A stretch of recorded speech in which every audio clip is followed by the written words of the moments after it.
bathroom smelled like old wood and lemon polish. I remember that clearly because I stood outside the double doors for almost a full minute, breathing it in, trying to slow my heart down. My dress uniform was pressed sharp.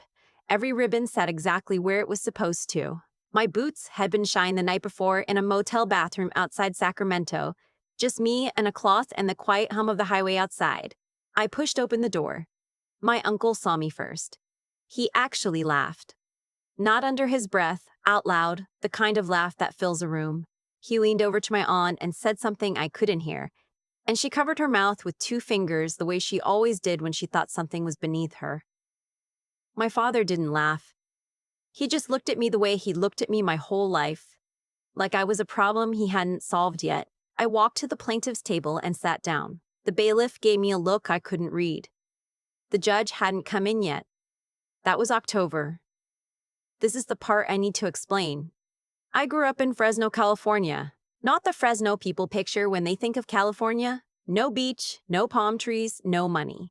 The east side of Fresno where the summers hit 105 and the lawns go yellow by June, and the nearest grocery store is a 20-minute drive if you don't have a car. We didn't always have a car. My grandmother raised me from the time I was 6.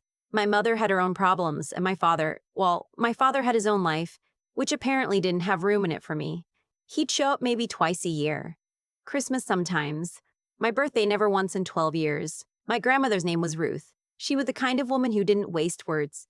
She'd been a nurse for 30 years at Valley Children's Hospital, worked nights most of her career, came home and cooked breakfast before she slept. She kept a garden in the backyard, tomatoes, squash, a fig tree she'd planted the year my mother was born.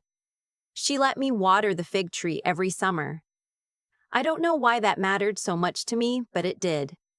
She owned her house outright. 2 bedrooms, 1 bathroom, a carport she'd converted into a sunroom with secondhand windows she put in herself one weekend in 1987. It wasn't much by any measure except hers, and by hers it was everything. When I was 17, she sat me down at the kitchen table and told me she'd updated her will. The house, the savings account, everything she had, it was mine. Not my father's, not my aunt and uncle's, mine. She said she wanted me to have a foundation. She said she wanted me to have a foundation. She said that word specifically, foundation. She looked me in the eye when she said it. I didn't think much about it at 17. I thought she'd live another 30 years. She died 11 months later, stroke, in the middle of the night. She was 68 years old. My father showed up to the funeral in a suit I'd never seen him wear before. He hugged me for the first time in years, and it felt like something being performed for an audience. My aunt, his sister, was there too, with her husband. They cried loudly. They barely called my grandmother in the last decade. The week after the funeral, my father sat me down and explained, very patiently, that the house was complicated, that there were things I didn't understand about property law, that it would be better for everyone if we let the family handle it. He said we and family like those words included me. I was 18 years old. I didn't know what a probate court was. I didn't know what a quitclaim deed was. I didn't know that you could contest a will or that contesting it could take years, or that by the time it resolved, I might be someone completely different. I signed something I shouldn't have signed. My father had a notary there. It took less than 10 minutes. He sold my grandmother's house 8 months later. I don't know how much he got for it. He didn't tell me. He sent me a card for Christmas that year with $200 in it. I tore it up. I kept the $200 because I needed it for books. I had enrolled at Fresno State on a partial scholarship. I worked at a diner on Blackstone Avenue 4 nights a week. I was tired all the time. I had a roommate who played music until 2 in the morning and a landlord who didn't fix the heat. I was also, underneath all of it, furious in a way I didn't know how to name yet. The recruiter came to campus in February. Army. I almost walked past the table. I don't know why I stopped. Maybe I was tired of feeling like I had no ground under me. Maybe I just needed something to be solid. I talked to the recruiter for 40 minutes. I went back the next day. I enlisted 2 weeks before the end of the semester. My father called when he found out. He said I was throwing my life away. He said it like he had some investment in my life that I'd been unaware of. I listened to him talk for 3 minutes, and then I told him I had to go. Basic was at Fort Jackson, South Carolina. I will not pretend it was easy or that I loved every minute of it. I will say that for the first time in my life, I was in a place where what I did mattered in direct proportion to how hard I worked. Nobody cared who my father was. Nobody cared that I'd grown up on the east side of Fresno. They cared whether I could do the thing in front of me. That was clarifying in a way nothing in my life had been before. I went into military intelligence. I'm not going to describe the specifics of my work because some of it I'm still not supposed to, and the rest of it isn't the point of this. What I will say is that I was good at it. I advanced faster than most people in my cohort. I was deployed twice, once to Germany for a joint training operation, once to a forward operating base in a location I'll call the Middle East, and leave it at that. Both times I was gone for close to a year. Before my first deployment, I put my belongings in a storage unit in Fresno. I was renting a room by then, nothing permanent. I didn't have much. My grandmother's fig tree had been cut down when they renovated the house. I know that because I drove past it once before I left. My neighbor from that street, a woman named Mrs. Chen, who'd known my grandmother for 20 years. She took my cat. His name was Biscuit. I'd found him under a dumpster behind the diner, and he'd been with me for 3 years by the time I deployed. Mrs. Chen sent me photos sometimes. He got fat. He seemed happy. I thought about him more than I probably should have in the field. I want to say that part clearly because I know people wonder. There are always logistics when you leave for a year. You figure them out. You find people you trust, and you ask for help. And you make it work. Because the alternative is not going. And not going was not something I was willing to do. I came back from my second deployment in March. I had a ribbon I was proud of. I had a body that was mostly intact except for some hearing loss in my left ear from an incident I'm not going to detail here. I had approximately $11,000 in savings and no fixed address. I was staying in a motel in Sacramento, figuring out my next step when I got an email from a lawyer. The email was 3 paragraphs. The subject line was estate of Ruth Elaine Gallagher. My grandmother's name. I read it 4 times. It turned out my grandmother had 2 accounts. The savings account my father knew about, which was what the original will had referenced. But there was a second account, a small investment account she'd opened in 1994. Never touched. Just let sit and compound for 30 years. The bank had updated its systems, and the account had finally surfaced in a routine estate review. It had never been included in the probate. It was worth, and I want to be precise here, $412,000. The lawyer's name was Rebecca Stein. She had found me through my military records after the bank identified me as the named beneficiary on that account. My grandmother had put my name on it directly years before she updated the will. A beneficiary designation bypasses probate. It bypasses everything. It was just mine. My father didn't know about it. But somehow my uncle did. I don't know how he found out. I've thought about it a lot. My best theory is that he had a contact at the bank from his years in commercial real estate, someone who shouldn't have told him anything and did anyway. By the time Rebecca Stein contacted me, my uncle had already filed a claim contesting my right to the account. He had a lawyer. He had a theory, which was that the document my father had me sign years ago, the one I signed at 18 in a fog of grief, not understanding what it said, constituted a broader waiver of all estate claims, including beneficiary designations.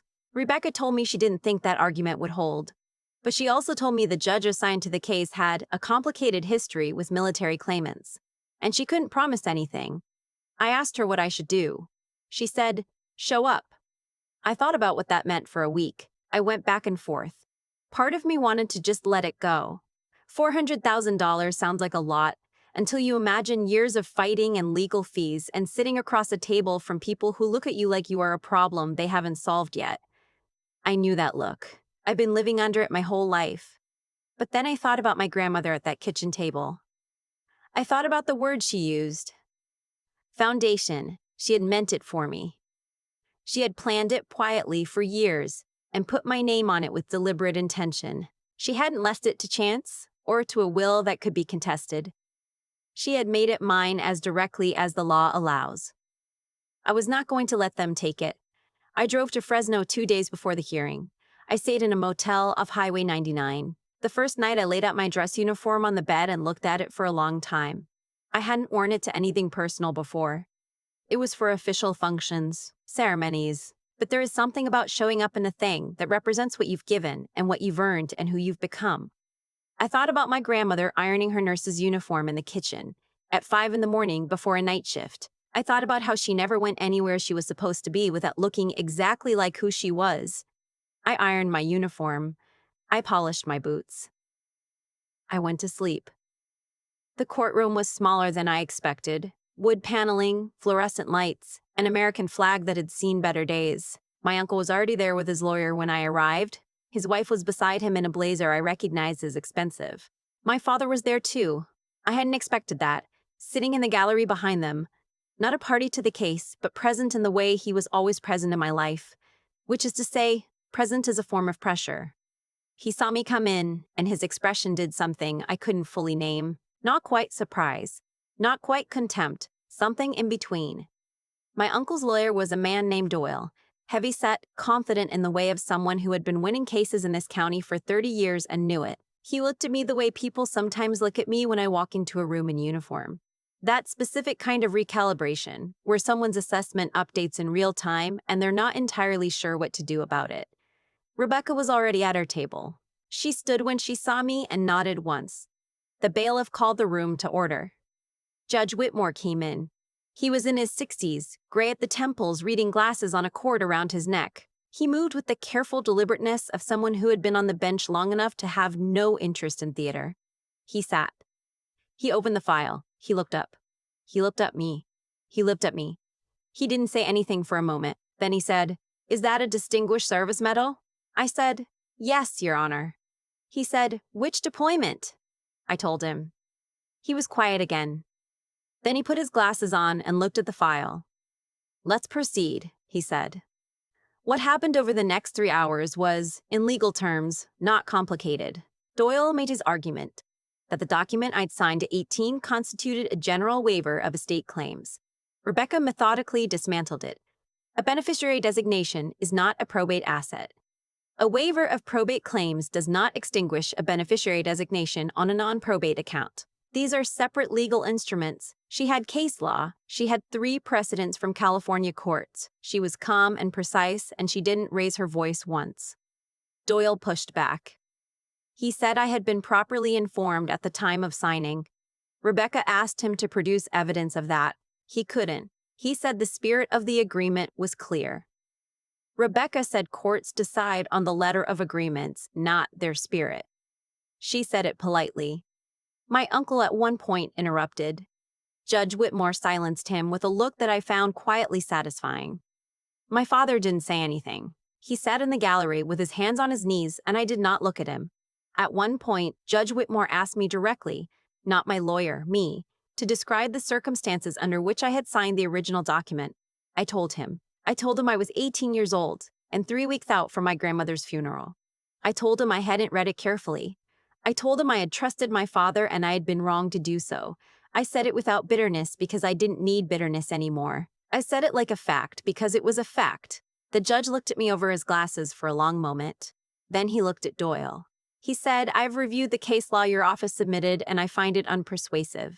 The account in question is a non-probate asset designated directly to the claimant. The 2006 document does not apply. The claim is denied." He closed the folder. My uncle made a sound. His lawyer put a hand on his arm. I looked at my hands on the table. Rebecca put her hand briefly over mine. The judge was still looking at me. He said, "Specialist Gallagher." He looked at my rank in the file. "Thank you for your service." He said it simply, without performance, the way someone says something they actually mean. I said, "Thank you, Your Honor." He nodded once. Then he stood and the bailiff said, "All rise," and it was over. I sat in my car in the parking lot for about 20 minutes before I could drive.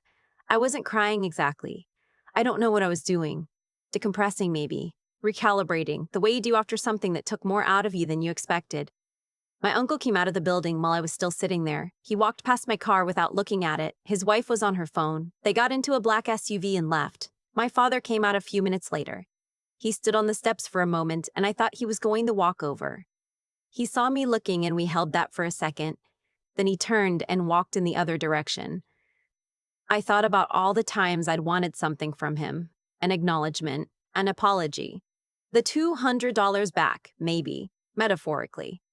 I sat with the fact that none of that was coming and found, to my genuine surprise, that it was okay. It had been okay for a while, actually. I just hadn't admitted it to myself. Rebecca texted me, "Congratulations. Funds should clear in 60 to 90 days. Call me if anything comes up." I texted back, "Thank you for everything." Then I started the car and drove west, out of Fresno, toward the coast. I didn't have a plan, I just needed to move. I rolled the windows down somewhere around Coalinga and let the valley air come through, dry and warm and smelling like agriculture and distance. And I thought about my grandmother opening that investment account in 1994, when my mother was still around and I hadn't been born yet. When Ruth Gallagher was just a woman making plans for a future she wasn't certain of, but believed in anyway. She put my name on it. She did that on purpose. She knew what she was doing. I've thought about what I'll do with the money. Some of it is going into a high-yield savings account while I figure it out. Some of it is going toward finishing my degree. I've been taking courses online, and I'm closer than most people know. There's a small house for sale in Monterey County that I've looked at more than once. Nothing fancy. A yard. Room for a garden. I want to plant a fig tree. I want to water it every summer and watch it grow slowly and not need it to be anything other than what it is. A tree in a yard. A thing that stays. My grandmother taught me that. Not in words. She didn't waste words, as I said. She taught me by being someone who built things meant to last and then put the right names on them. I have her eyes, people used to tell me. I used to think they were just being nice. I think now they were right. Biscuit is back with me, by the way. Mrs. Gushchin, Chen's daughter, is allergic, and they couldn't keep him anymore. He showed up at my motel in Sacramento in a carrier with a note that said he still likes tuna. Don't buy the cheap kind. He has a gray muzzle now, and he sleeps on my feet, and he's not, in any meaningful way, a convenient animal to be transporting around the western United States. I would not trade him for anything. Some things you hold on to, some things hold on to. Some things hold on to. After a while, you stop being able to tell the difference, and you stop needing to. I spent a lot of time thinking about what actually happened in that courtroom. Not the legal part, but the other part. The part that doesn't show up in any filing. My uncle spent years assuming that what he'd gotten away with once would hold forever. My father spent years assuming that a signature from an 18-year-old girl who didn't know any better was the end of something. They built their confidence on the belief that I wouldn't come back, or that if I did, I wouldn't know enough, or fight hard enough, or simply wouldn't be worth the trouble of fighting for myself. That's not cruelty exactly. It's a kind of laziness that mistakes silence for surrender. My grandmother was the opposite of that. Everything Ruth did was intentional. The savings she built on a nurse's salary over 30 years. The investment account she opened quietly in 1994 and never touched. The way she put my name on it directly, not as a line in a will that could be disputed, but as a designation, a fact. She understood something I was still learning when she died, which is that the most powerful thing you can do for someone you love is make your intentions specific and your paperwork clean. She didn't leave things to chance. She left things to me. I think about what it cost her to do that, not money. She had worked for every dollar she saved, and she knew what it was worth. I mean the foresight. The quiet, daily choice to keep building something when there was no guarantee the person you were building it for would be in any position to receive it. She did it anyway. That's a kind of intelligence that doesn't get talked about enough. The intelligence to act on behalf of a future you won't fully control, for a person who hasn't yet become who they need to be. I wasn't ready for what she left me when she died. I was 18 and grieving, and I signed something I should have read. That was my failure, and I've made my peace with it. What I learned from it is that the world doesn't pause while you figure things out. Contracts don't care about your emotional state. Institutions don't adjust for grief. The only thing that changes any of that is preparation, yours or someone else's on your behalf. My grandmother prepared. Years later, her preparation saved me. The Army taught me something related. You don't rise in military intelligence by being the loudest person in the room. You rise by being the most prepared. By doing the work that nobody watches, by being, when the moment comes, exactly who you trained to become. Judge Whitmore didn't stand down Doyle's argument. Rebecca did, with case law she'd spent weeks building. I didn't win that hearing by walking in with a medal. I won it because my grandmother was meticulous in 1994, and Rebecca was meticulous in the months before October, and I had the sense to trust both of them. What I want to say is this: the people who tried to take from me didn't lose because the universe corrected itself. They lost because one woman made careful, loving plans 30 years ago, and another woman did her job with precision, and I showed up and told the truth. That's the whole of it. Cause and effect across decades. Nothing mystical. Just integrity compounding quietly, the way a neglected investment account compounds invisibly, patiently, until the day someone finally opens the statement and sees what it became. Plant things you believe in, put the right names on them, show up when it counts. That's what Ruse taught me. I'm still learning how to live up to it.